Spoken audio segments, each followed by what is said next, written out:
What is up, everybody? I am Joseph. This is Joseph's Place, and welcome to this video where I will go over content poll 54 and discuss the questions and my opinions for the questions that I think are interesting. Now, I did just record this going over every single question, and I just think that was too much. It's too long. I rambled too much, so I'm going to narrow it down and just hit some key points. But if you do want to talk about another question in the poll, feel free to leave a comment and I'll give you my opinion on that question.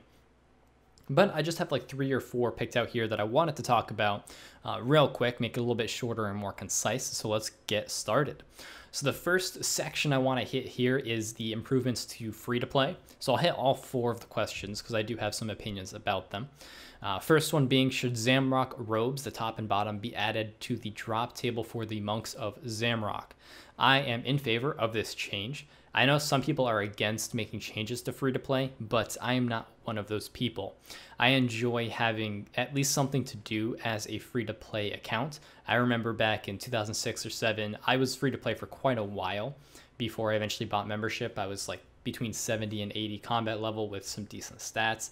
So I understand what it's like to be free-to-play in this type of time frame. And I don't think adding another item such as the Zamrock Rose, which, made basically, I would assume it's for the mage bonus. I really don't think that's a negative thing in the game. I think it would just give the free-to-play community something else to get and something else to gear with, and I do think it is a positive change, and I don't think that we're catering towards free-to-play with this change, but I do think it's a nice change overall, and there's a real lack of mage items anyway in terms of armor for free-to-play, so I think this can kind of fill that gap without being too overpowered. The next question is about the Amulet of Accuracy, and it's basically, should this be able to be reobtained using all 4 of the magic beads and giving it to the wizard that gives it the original one to you? Again, I am in favor of this change. I never understood why there's a limited supply of that amulet when it really wasn't anything super special. I don't think this is game breaking, or I don't think it's super interesting. I just wanted to bring it up because it's in the free-to-play section. Overall, I never really understood why it was never able to be reobtained, and I like this change overall. The next question is about Castle Wars in free-to-play. There's 2 questions that have to do with this topic.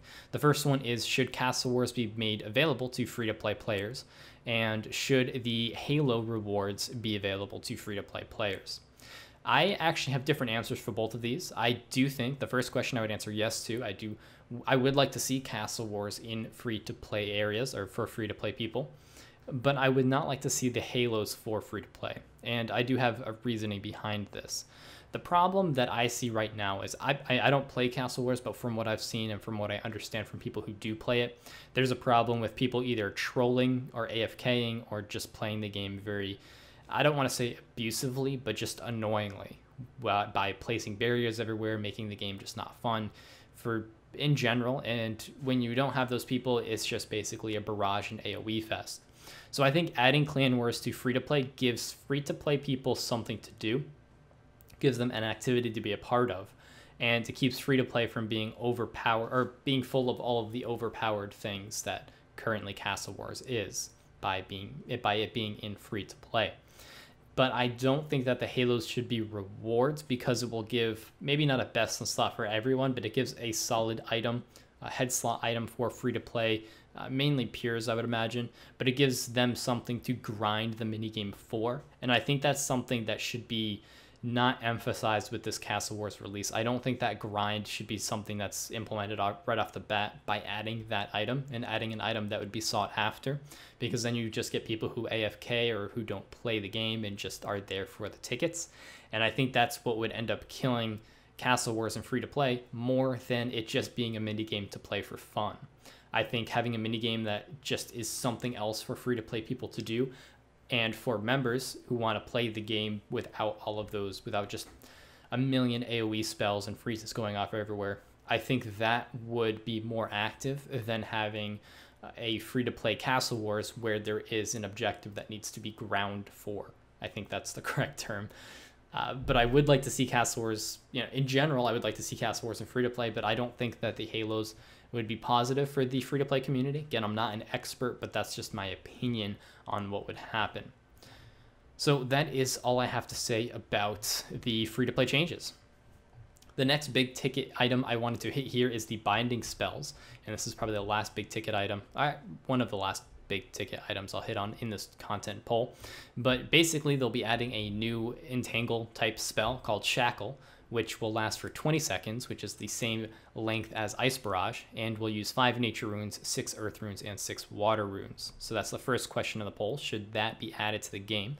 The second question is, should Protect from Magic cease to half the duration of binding spells in the ordinary old school RuneScape, the ordinary spellbook?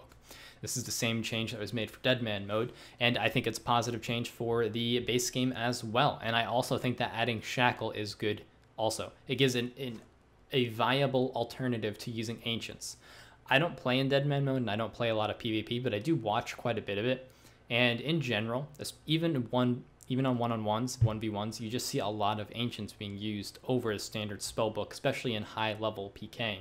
And I think this, again, while I may not be an expert, I think it at least gives a viability to the standard spellbook, giving some type of high-end and high-level freeze with Shackle, and removing a huge negative to the ordinary spellbook by not having the duration when people properly switch to Protect from Magic when they're entangling or where they're shackling.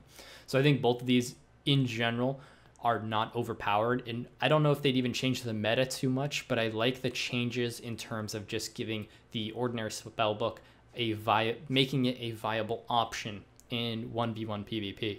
So I will be voting yes to both of those. One I wanted to hit on real quick is Poro Poro. They want to remove this, or have the strength XP toggleable for pushing through brushes. And I had just done a lot of Poro Poro, making a little bit of money. And in general, I don't understand why experience is even given from that. There's just things in game that I don't understand why such small experience is given in such random places. And I will be voting yes to this because, yeah, if you don't want the XP, you should be able to turn it off. But I don't, in the first place, understand why something like that is even there. I personally, if given the 3 options of keeping the XP, making it toggleable, or removing it, I would lean towards removing it in general over the other 2, just because it doesn't make sense for it to be there. I mean, I understand you're pushing through wheat, but 2 experience is not going to make or break something, or it's not going to make something, but it could break like a level 3 skiller and prevent them from doing that activity. And I just in general don't understand why stuff like that is really around. So I will be voting yes for that, as, yeah, make it toggleable to open up that option of activity for people who are not trying to get strength experience. But in general, I don't understand why it's there in the first place. The last thing I wanted to hit on, the last question that I'll be talking about in this video, is the Elite Void, the melee Elite Void change. And the question for this is, should the Elite Void equipment provide a strength bonus of 12.5 when worn with the Void melee helm compared to the current 10%? Now, Void is in such a weird spot, and I don't even know if the devs know where they want to put it, because the 3 different types of Void are all currently in different positions, especially if this passes. I will be voting no to this because I don't like the position it puts it in, but if this passes, as far as I know, it puts it ahead of Bandos in terms of straight DPS. So if you're fighting something that you can protect against, some type of boss or a mob opponent that is only using one type of spell, so you can protect against it with prayer, it increases your DPS. Now, they nerfed the range because they didn't want it to be better than Armadillo, but now they're making melee a little bit better than Bandos. I just don't understand what tier they're trying to put Void on, and I really think it should be made consistent across the board.